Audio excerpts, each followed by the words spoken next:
Blood on an imported Italian marble floor is difficult to clean, but Cassian Romano had an army of staff for that. What he couldn't scrub away was the deafening silence of his traumatized young son. He terrified the city's deadliest men, yet a soft, fat nanny from Queens with a ruined apron and a blazing frying pan brought his violent emperor to its knees. She wasn't supposed to survive the week in his house. Instead, she set his entire world on fire.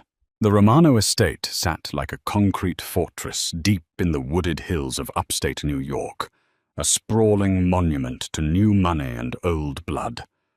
Iron gates stood guard, flanked by men in tailored suits whose jackets bulged unnatural at the ribs.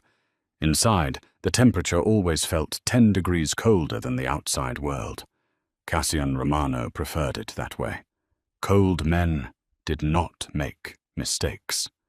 Cold men did not let their emotions override their trigger fingers. At 34, Cassian was the undisputed head of the Romano Syndicate, a man whose ruthlessness was whispered about in the back rooms of every illegal casino from Manhattan to Chicago. But Cassian had a problem that neither money nor violence could solve. His 6-year-old son, Oliver. Ever since the explosive car bombing that had claimed Cassian's wife 2 years prior, an assassination attempt meant for Cassian himself, Oliver had stopped speaking. The boy was a ghost haunting the vast, echoing halls of the mansion. In the past month alone, Cassian had fired 6 nannies.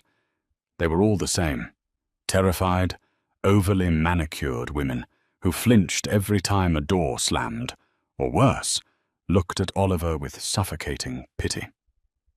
Cassian did not tolerate pity in his house. Enter Penelope Walsh. Penny did not look like she belonged in a billionaire Mafia boss's fortress. She was 27, perpetually exhausted, and unapologetically fat. While the previous candidates had been sleek, bird-like women in pencil skirts, Penny took up space. She had thick, heavy thighs, a broad, soft stomach, and a chest that strained against the buttons of her worn thrift store cardigan. She carried her weight not with an apology, but with a grounded solidity. She was a culinary school dropout who had spent the last 3 years drowning in her late mother's medical debts, facing eviction by the end of the week. The suspiciously lucrative nanny listing she found on a dark web-adjacent forum had been a desperate last resort. Stepping into the grand foyer, Penny immediately felt the hostile chill of the house. The head of security, a towering, scarred man named Elias Mercer, looked her up and down with undisguised skepticism. "You're the 3 o'clock?" Elias grunted, his eyes lingering on her soft, rounded jawline and the sheer mass of her silhouette. "I am," Penny said, her voice steady despite the rapid pounding of her heart. "Penelope Walsh, I'm here to meet Mr. Romano." She was escorted into a study that smelled of rich mahogany and expensive bourbon. Cassian Romano sat behind a massive desk. He was devastatingly handsome in a brutal, sharp-edged way. Piercing dark eyes, a razor-sharp jawline, and shoulders tense with coiled violence. He didn't offer her a seat. "You have no formal childcare certifications," Cassian stated, his voice a low, gravelly baritone that sent a shiver down her spine. "You dropped out of culinary school. Your credit score is abysmal." "Why are you wasting my time, Miss Walsh?" "Because I need the money," Penny answered bluntly. She refused to shrink under his predatory gaze. "And because you need someone who isn't going to treat your son like a fragile piece of glass." I read the brief. He's selectively mute. He doesn't need a therapist in a nanny's uniform. He needs someone who will just let him be a kid. Cassian's eyes narrowed. Before he could dismiss her, the heavy oak doors crept open. Oliver stood there, clutching a worn stuffed bear. He looked pale, hollow-eyed, and painfully thin. Cassian stiffened, his posture rigid.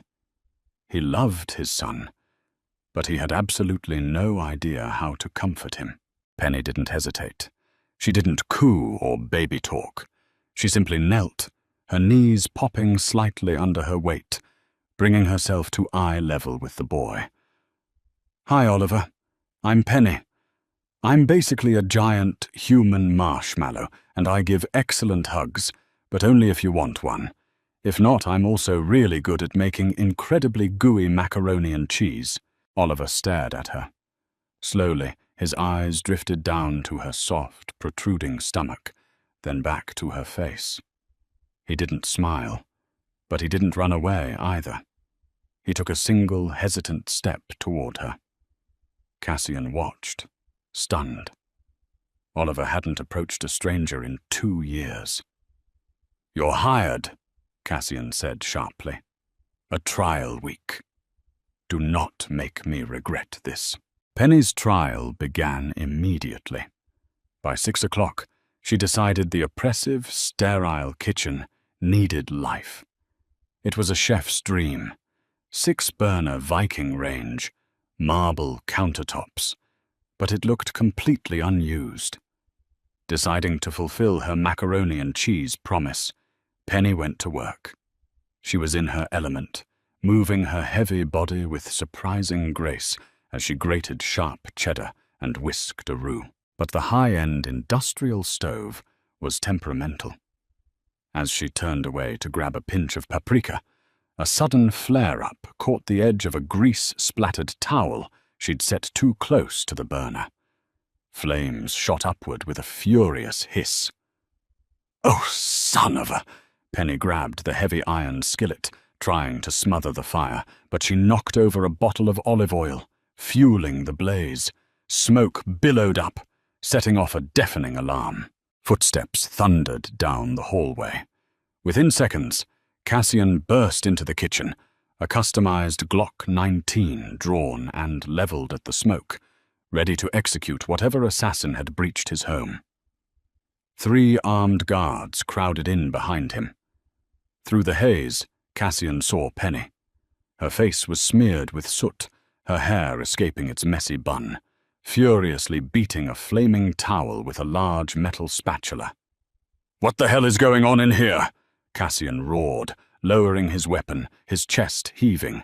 Penny turned, gasping for breath, the fire finally extinguished behind her. "The burner runs incredibly hot. I was just making dinner." Cassian marched toward her, his face a mask of absolute fury. "You nearly burned my house to the ground on your first day. You are reckless, incompetent, and—" A sound cut through his rage. It was small, breathless, and melodic. Cassian froze. Penny froze. The armed guards in the doorway turned their heads. Sitting on one of the high velvet bar stools, Oliver was holding his hands over his mouth, his small shoulders shaking. He wasn't crying. He was giggling. The sight of his large, chaotic nanny, violently fighting a kitchen fire with a spatula, had broken through the boy's impenetrable walls. It was the first time Oliver had laughed since his mother died. Cassian stared at his son, all the anger draining from his body, replaced by a profound, earth-shattering shock. He slowly turned his gaze back to Penny, who was awkwardly holding the blackened, ruined spatula.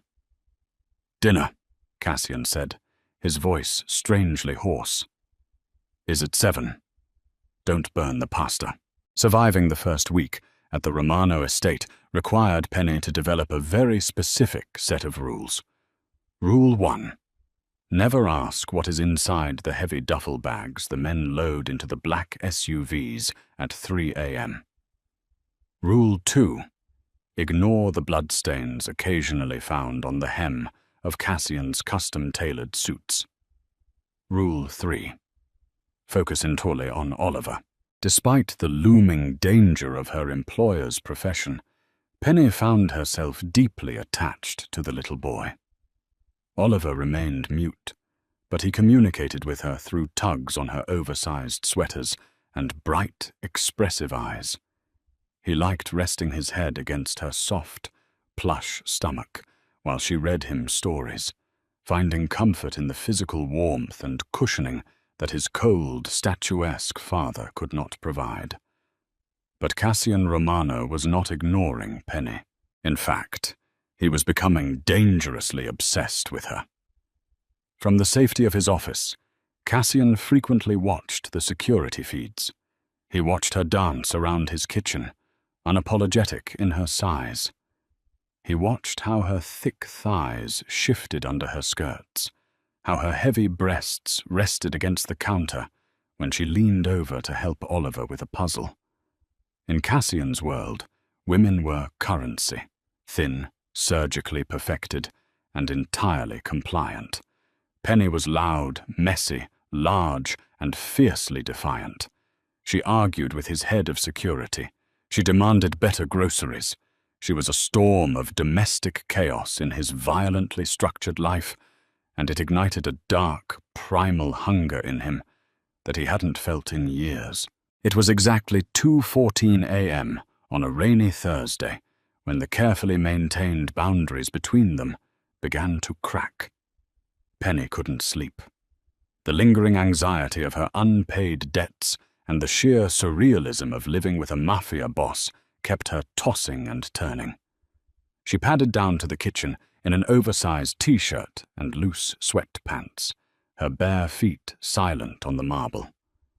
She decided a midnight grilled cheese was the only cure for insomnia. She had just buttered the sourdough when the heavy oak door creaked open. Cassian stepped into the kitchen. He looked exhausted, the sharp lines of his face drawn tight. He had shed his suit jacket, and his white button-down shirt was unfastened at the collar. Penny's breath hitched as she noticed the dark crimson stain seeping through the fabric at his left bicep. "You're bleeding," she blurted out, dropping the butter knife. Cassian glanced down at his arm, as if just noticing it. "It's a graze. A minor disagreement at the docks. Go back to bed, Penelope." "It needs to be cleaned," she insisted, her maternal and culinary instincts aggressively overriding her common sense. She marched over to the industrial sink, grabbed a clean towel, and ran it under warm water. "Sit." Cassian's dark eyes locked onto hers. Nobody ordered him around, ever. But there was something in her fierce, protective glare that commanded obedience. Slowly, he walked over and sat on the kitchen island stool. Penny stood between his spread knees, bringing her very close to him. She could smell cordite, expensive cologne, and the metallic tang of blood. Her hands trembled slightly as she unbuttoned the top half of his shirt and slid it off his shoulder, exposing heavily muscled, tattooed skin. She carefully dabbed at the bloody scrape on his bicep. Cassian didn't flinch from the pain. He barely felt it.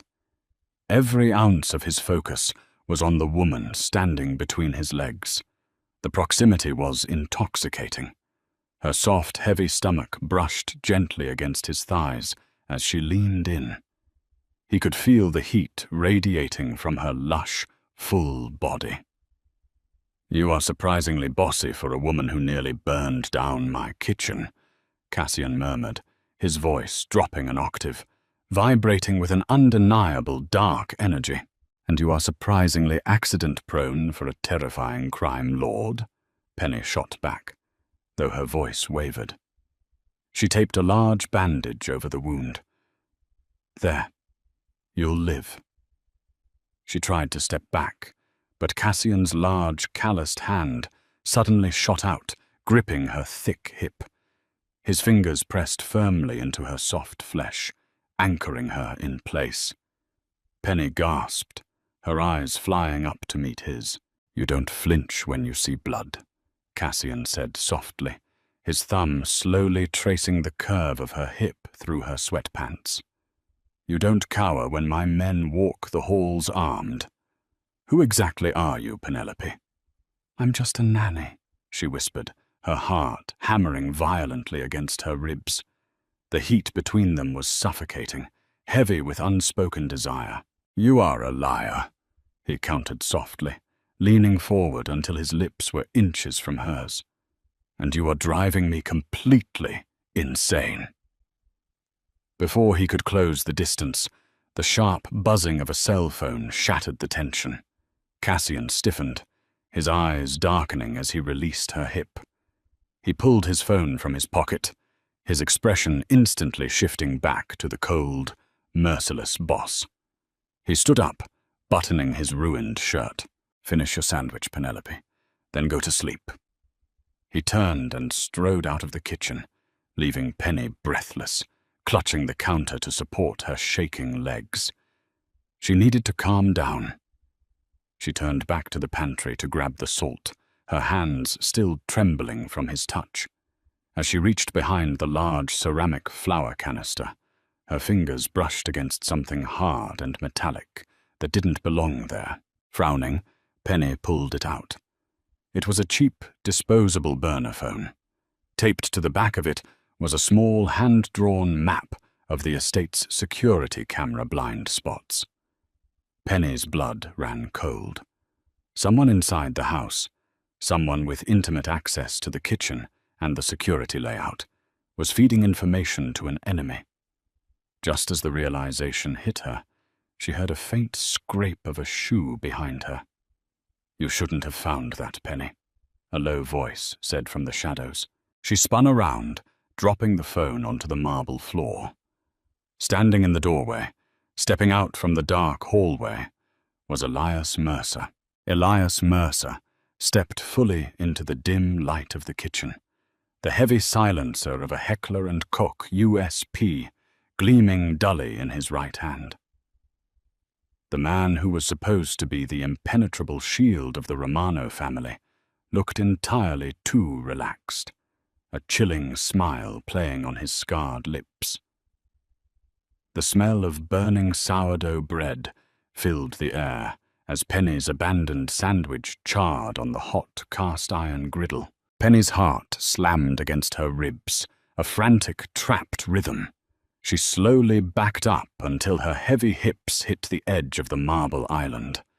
She was terrified, but she was also a woman who had spent her life surviving eviction notices, predatory debt collectors, and the crushing weight of poverty in Queens.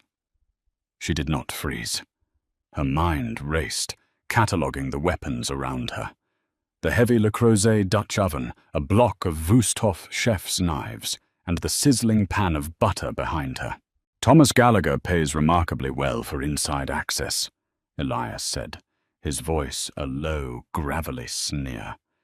"The Irish have been trying to crack Cassian's fortress for 2 years. All it took was a few blind spots on the camera feed and an unlocked service door. But you just had to go looking for midnight snacks, didn't you, Penelope?" "You're betraying the man who trusts you to protect his child," Penny said, her voice shaking, but her chin held high. "Oliver is 6 years old, Elias. Whatever war Cassian is fighting with the Gallaghers, that little boy has nothing to do with it." "Collateral damage is a reality of the business," Elias replied coldly, raising the weapon and pointing it squarely at Penny's chest. "It's a shame. I actually liked your macaroni and cheese. Turn around. Face the sink. This will be quick." Penny didn't turn around. She looked at the gun, then up at Elias's dead eyes. Adrenaline, sharp and electric, flooded her veins. With a sudden, violent sweep of her arm, she grabbed the heavy handle of the cast-iron griddle, holding her ruined, smoking sandwich, and hurled it directly at Elias's face, a spray of boiling butter flying through the air.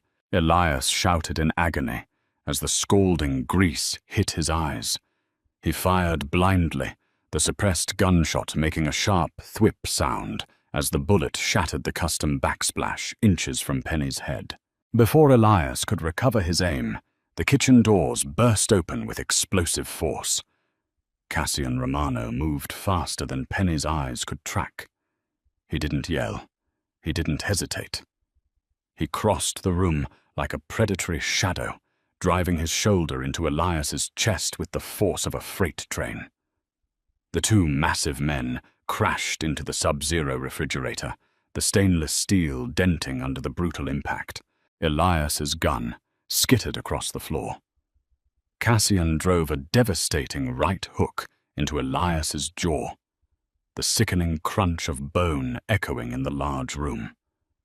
He followed it with a knee to the traitor's ribs, dropping Elias to the imported marble floor.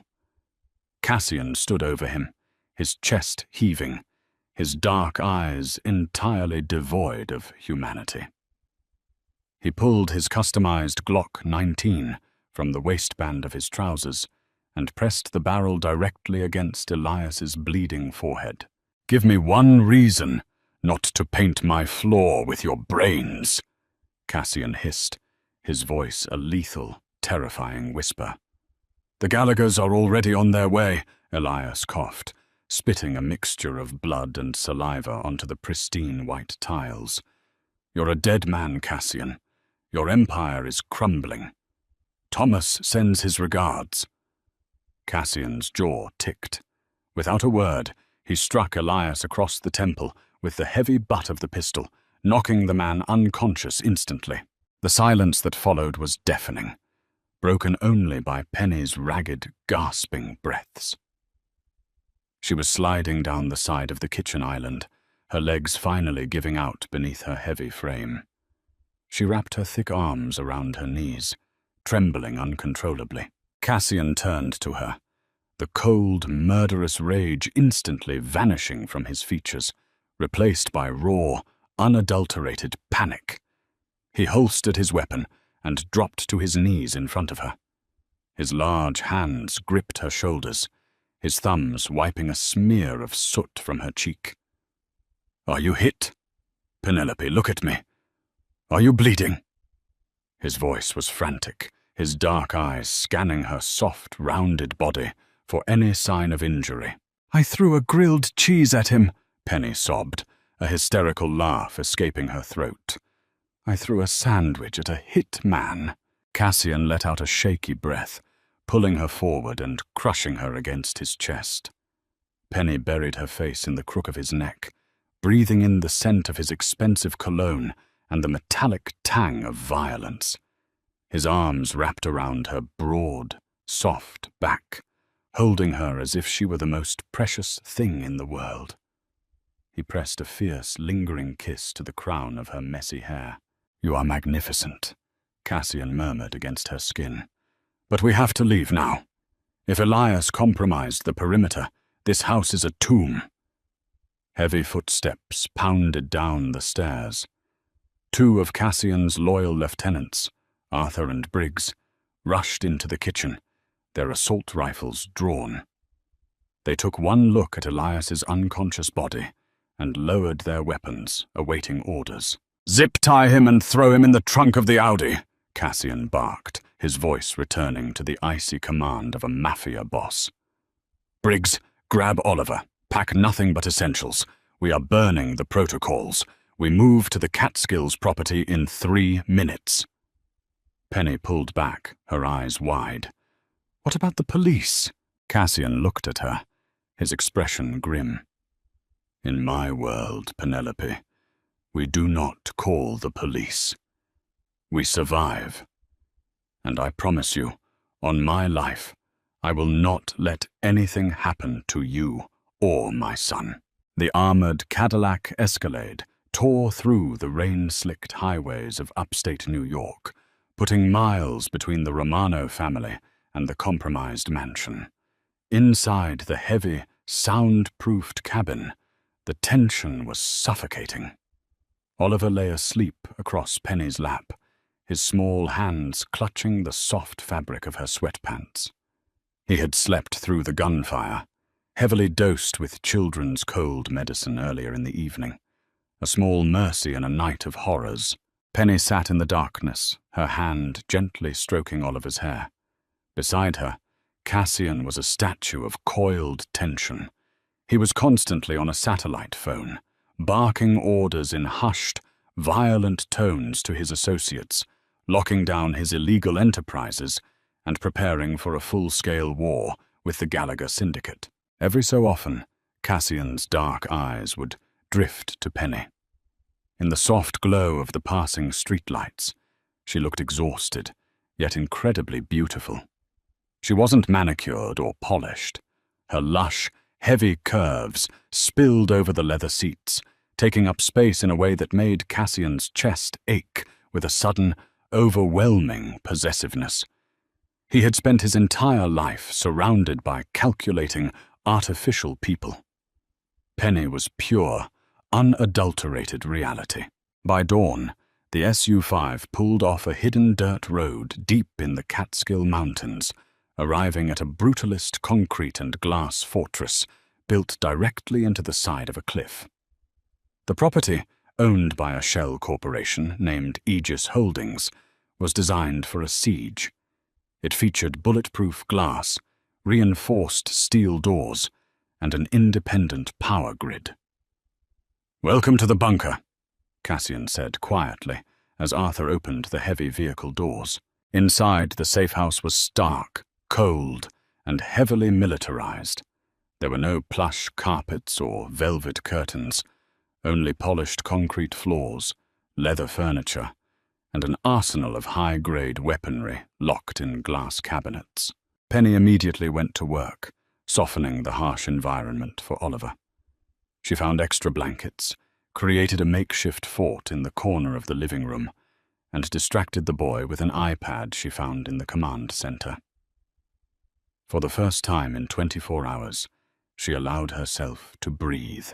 Later that evening, after Oliver had finally fallen asleep in the master bedroom, Penny wandered into the industrial kitchen. She was emotionally drained, her muscles aching from the tension. She opened the stainless steel refrigerator, expecting military rations, but paused in surprise. Cassian was standing at the stove. He had discarded his suit jacket and tie, the sleeves of his black dress shirt rolled up over his thick, tattooed forearms. He was expertly searing 2 prime ribeye steaks in a cast-iron skillet, a sprig of rosemary and crushed garlic filling the room with a rich, savory aroma. "You cook?" Penny asked, her voice hushed with disbelief. Cassian didn't look up, carefully basting the meat with foaming butter. "My grandfather was a butcher in Hell's Kitchen before he started running numbers. He taught me that a man who cannot feed himself is a man who relies too heavily on others." "Sit down, Penelope." Penny hesitated, then climbed onto a steel bar stool. She felt acutely self-conscious in her oversized clothes, acutely aware of her heavy thighs spreading against the metal seat. Cassian plated the steaks, setting one down in front of her along with a sharp knife and a heavy crystal glass poured with vintage red wine. He sat across from her. "Eat," he commanded softly. They ate in silence for a few minutes. The steak was perfect, rich, tender, and seasoned flawlessly. Penny groaned softly around a bite, closing her eyes in genuine culinary appreciation. Cassian watched her, his gaze heavy and dark. "You don't eat like the women in my circle," he observed, his voice dropping low.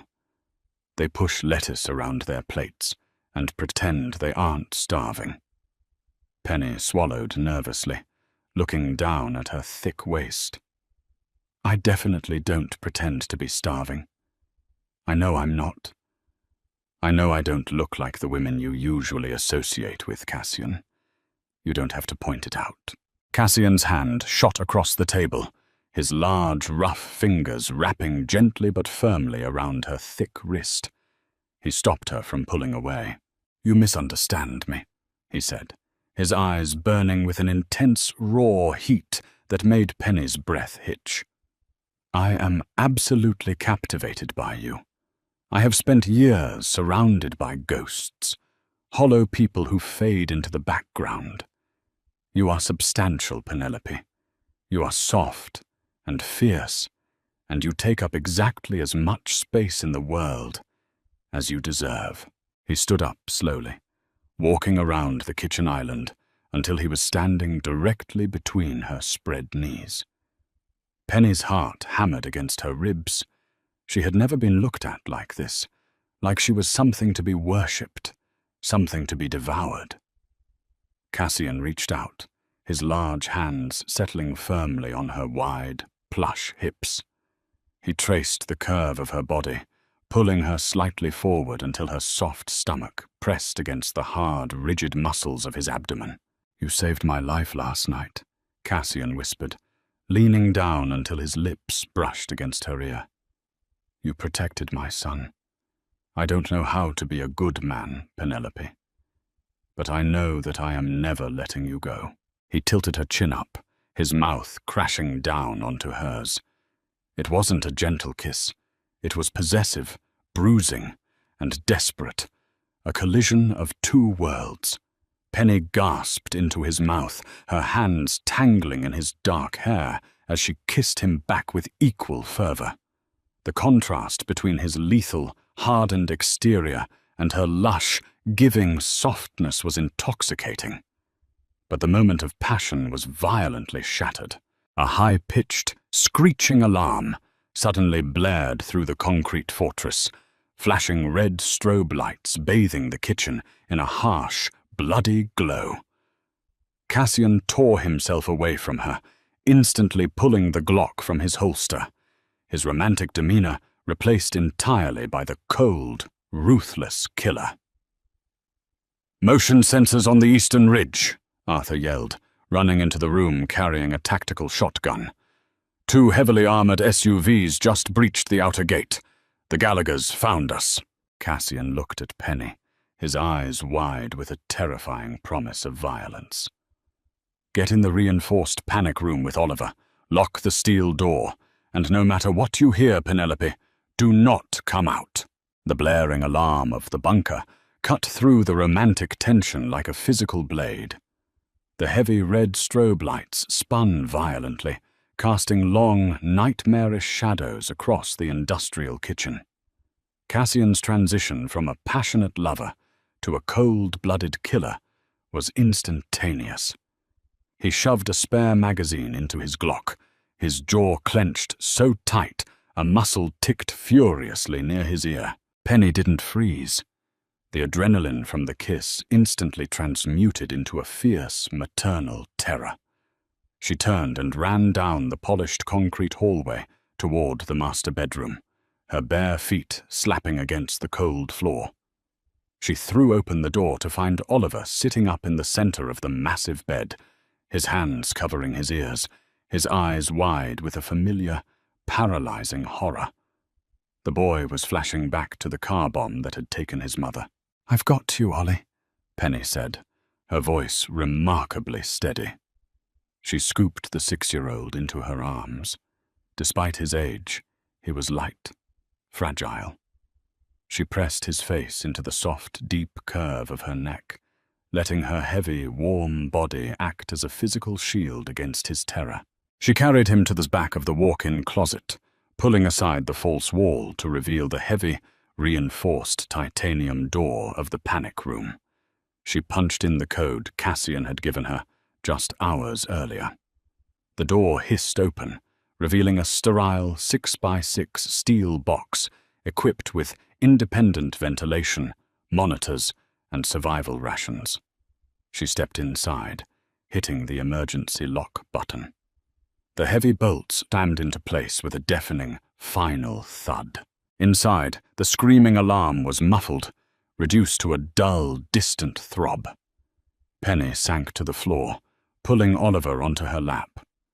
She wrapped her thick arms securely around him, rocking him back and forth. "It's okay, baby. We're safe in here. Your dad is going to handle it.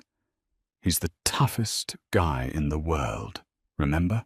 Oliver clung to her oversized sweater, burying his face in the soft, plush expanse of her chest.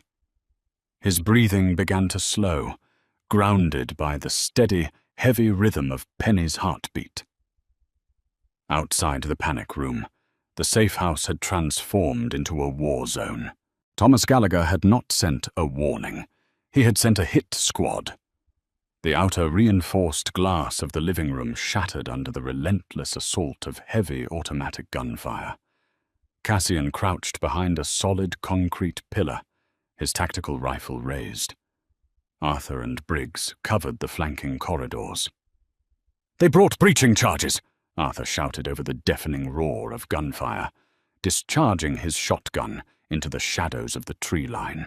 "Hold the choke point at the foyer," Cassian roared back, his voice cutting through the chaos with absolute authority. He leaned out, firing 2 precise, lethal bursts into the darkness, dropping a heavily armored Gallagher enforcer who had managed to scale the terrace. Cassian's mind was a deadly supercomputer, calculating angles, ammunition, and enemy numbers. But beneath the ice-cold exterior of the Mafia boss, a frantic, terrifying fire burned. Penelope, Oliver. He had to protect them. The thought of Gallagher's men getting their hands on the soft, brave woman who had just kissed him with such desperate heat made his blood turn to liquid nitrogen. Suddenly, a massive explosion shook the foundation of the house. Dust and concrete debris rained from the ceiling. "They blew the Eastern Service door!" Briggs yelled over the radio comms, coughing through the thick smoke. "They're in the house!" Cassian's heart plummeted. The Eastern Service door led directly to the secondary ventilation shafts that ran dangerously close to the master suite. Elias Mercer had known the blueprints. He had sold them every secret of the Romano defenses. Inside the panic room, Penny felt the violent tremor of the explosion. The solitary light bulb flickered, then died, plunging them into absolute darkness for 3 agonizing seconds before the dim, green emergency backup lights engaged. Then she heard it. It wasn't the muffled gunfire from the front of the house. It was a sharp, metallic scraping, coming from directly above them. Penny looked up at the reinforced air vent set into the ceiling of the panic room. The metal grate rattled. Someone was unscrewing the bolts from the outside. Panic, cold and sharp, pierced her chest. The panic room was a vault, but a vault was only as strong as its weakest point. She carefully shifted Oliver off her lap, placing him in the corner behind a stack of water crates. "Ollie, stay right there," Penny whispered fiercely, pressing a kiss to his forehead. "Do not make a sound." She stood up, her heavy thighs burning as she quickly scanned the small room.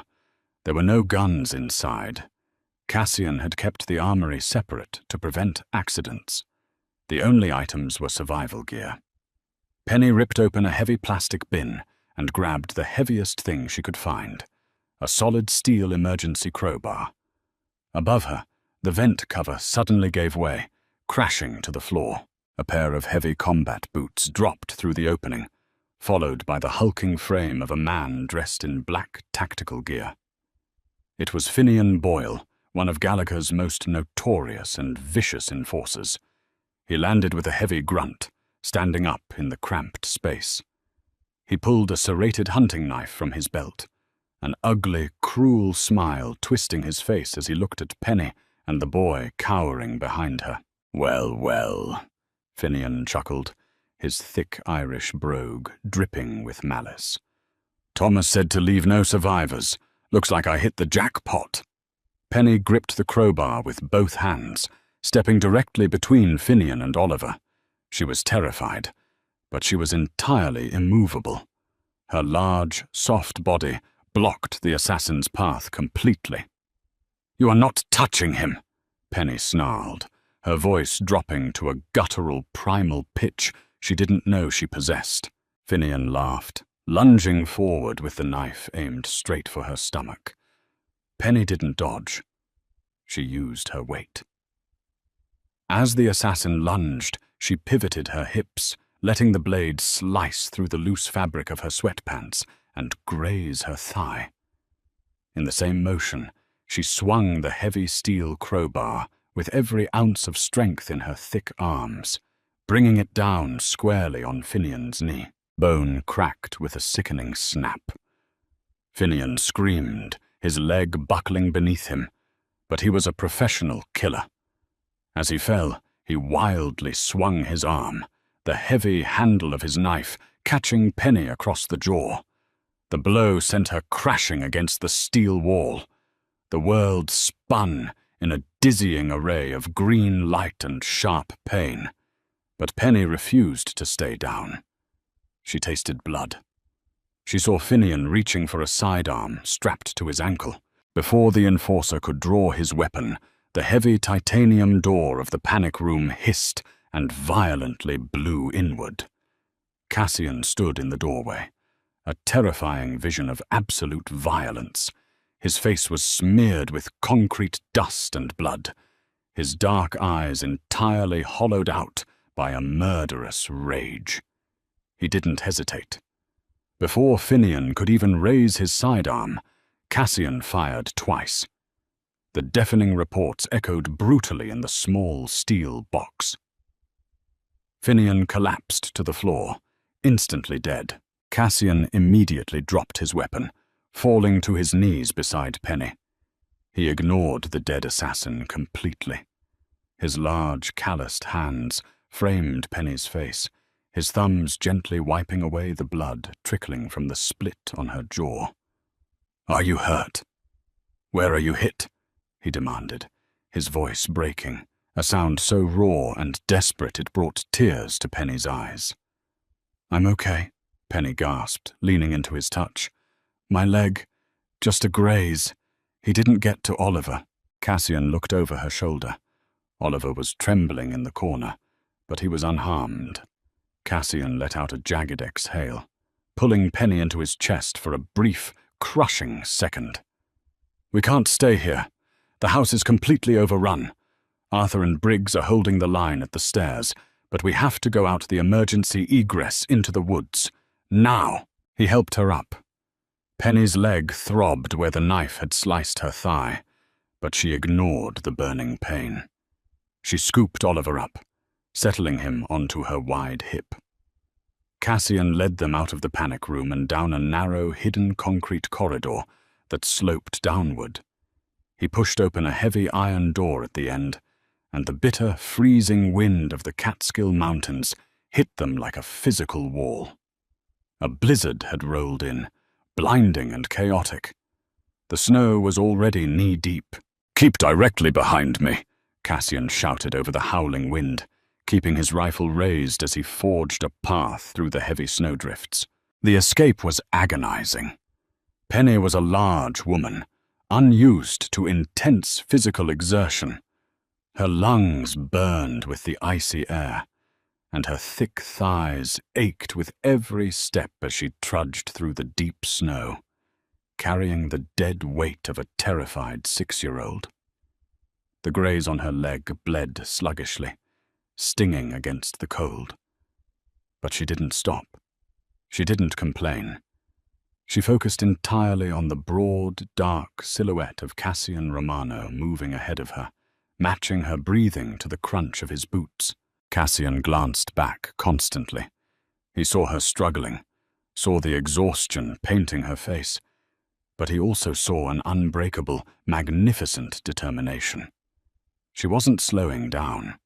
She was a fortress of soft flesh and iron will, protecting his son with a fierce devotion that humbled him.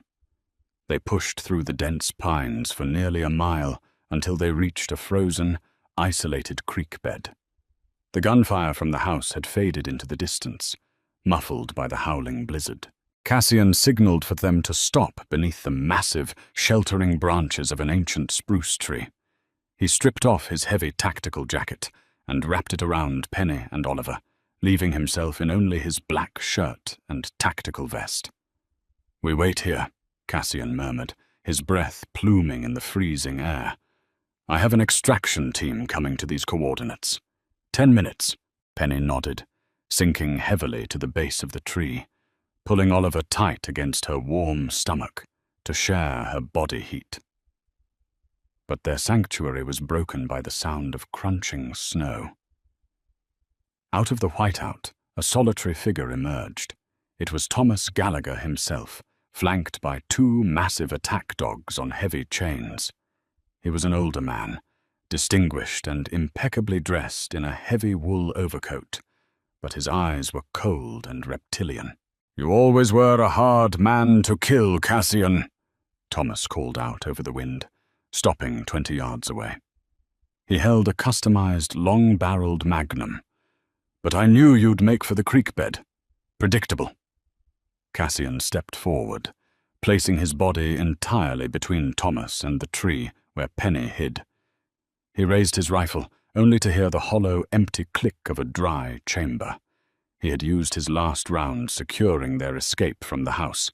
Thomas smiled, a chilling sight. "Out of ammunition. A fitting end for the great Romano Empire. And I see you brought the help." He gestured toward Penny. "A fat nanny and a broken boy. Pathetic." Penny felt a surge of rage so pure it temporarily erased her exhaustion. She carefully set Oliver down in the hollow of the tree roots. "Stay," she mouthed to the boy. She stood up, stepping out from behind the trunk. She looked terrible, bruised, bleeding, her clothes torn, her hair a wild, snowy mess. But she stood tall, her heavy chest heaving, refusing to let this man insult the child she had come to love. "She is not just the help," Cassian said, his voice dropping to a terrifying, deadly calm. He didn't look back at Penny, but his words carried over the wind. "She is the woman I am going to marry. And you will not speak of her, or my son, ever again." Thomas threw his head back and laughed. "Touching. Truly.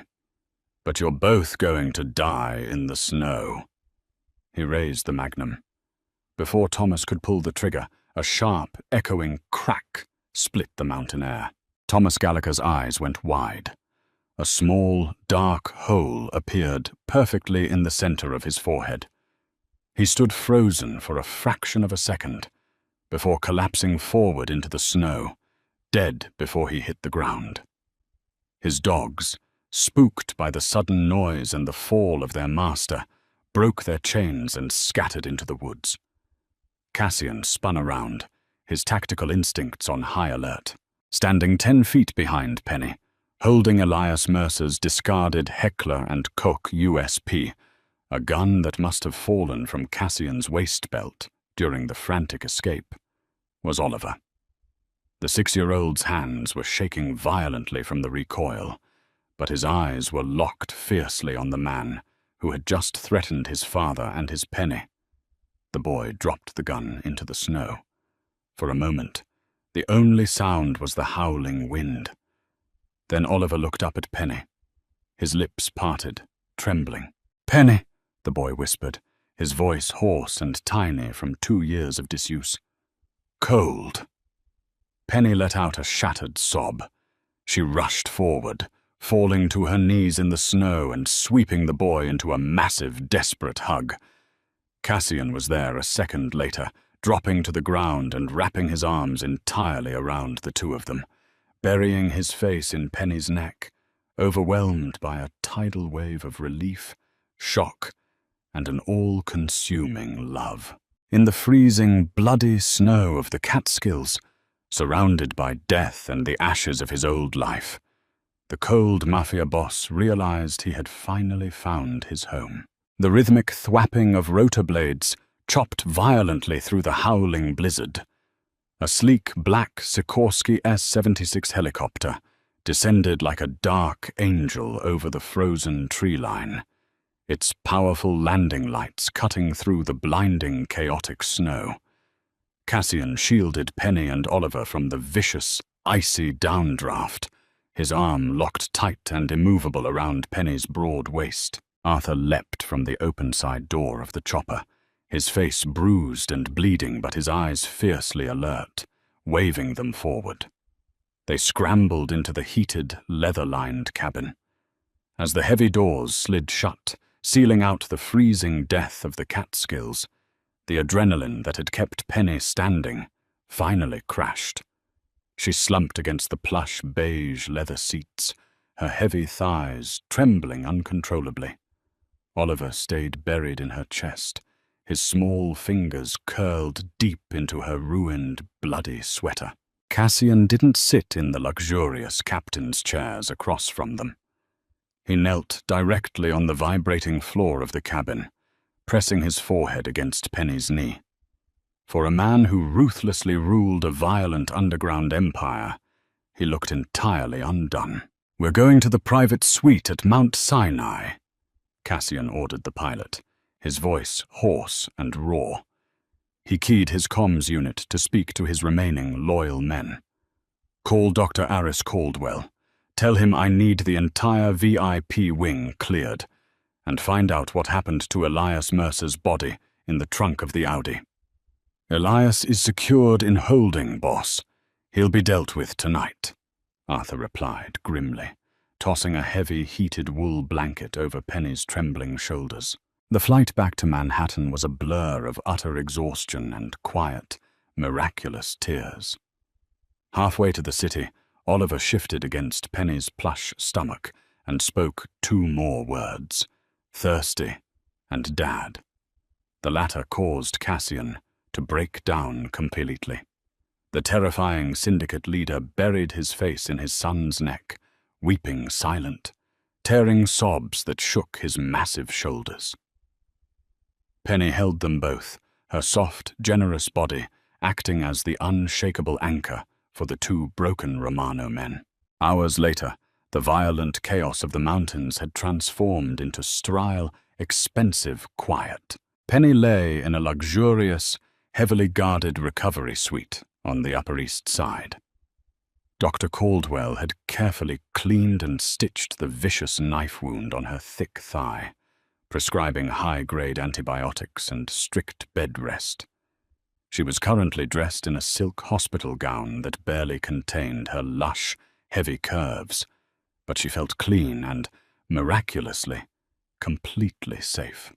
Oliver was asleep in the adjoining room, watched over by Briggs and 4 heavily vetted, heavily armed new guards. The heavy oak door of the suite clicked open, and Cassian walked in. He had finally washed the blood, gunpowder, and concrete dust from his skin. He wore dark, tailored slacks and a simple black Henley shirt that stretched tightly across his muscular chest and tattooed arms. He looked exhausted, the sharp lines of his face drawn tight, but his dark eyes burned with a singular, intense focus as he locked onto Penny. He approached the hospital bed slowly, carrying a thick, sealed manila folder. He set it on the polished mahogany bedside table before sitting gently on the edge of her mattress. His considerable weight dipped the bed, sliding Penny's plush hips closer to his muscular thigh. "How is the pain?" Cassian asked, his rough, gravelly voice softening entirely. "Manageable," Penny replied, offering a tired, genuine smile. "How is Oliver?" "Sleeping deeply. He asked for you right before he drifted off." Cassian paused, his Adam's apple bobbing as he swallowed hard. "You gave me my son back, Penelope. I spent 2 long years drowning in my own failure to reach him. You walked into my pristine kitchen, set a grease fire, and brought him back to life. Then you stood in front of a bullet for him." "He's my boy, Cassian," Penny said fiercely, surprising herself with the absolute, possessive truth of the statement. "I wasn't going to let anyone hurt him." Cassian's eyes darkened with raw, untamed emotion. He reached out, his large, calloused hands gently cupping her soft, rounded jaw. "I meant every single word I said in the snow." Penny's breath hitched, her heart hammering against her ribs. "You said a lot of things in the snow." "I said I am going to marry you," Cassian stated, his tone leaving absolutely zero room for argument, hesitation, or doubt. "But before I can ask you to bind your life to a monster like me, I needed to completely eliminate the shadows hanging over you. He tapped the thick manila folder resting on the table. I had my accountants aggressively dig into the medical debts your mother left behind. The loan shark who was threatening to evict you, a man named Declan Rossi, operating out of Queens. He's a shell company asset for the Gallagher Syndicate. They knew you were desperate. They knew you were applying for the Romano Nanny position. They bought your debt to pressure you into becoming an inside asset if Elias Mercer failed. Penny felt the blood drain from her face, a cold shock washing over her. I didn't know. Cassian, I swear to you. I know you didn't, Cassian interrupted smoothly, his thumb tracing her bottom lip to quiet her frantic defense. If you had known, you would have thrown a heavy cast-iron skillet at them too. The point is, the debt is completely gone. Declan Rossi has been permanently relocated to the bottom of the East River, and the deed to your mother's house is fully paid off and entirely in your name. You are free, Penelope. You owe no one in this world, which means if you choose to stay with me, it is strictly because you want to. Penny stared at him, utterly overwhelmed by the sheer magnitude of his protection. He wasn't just a brutal killer.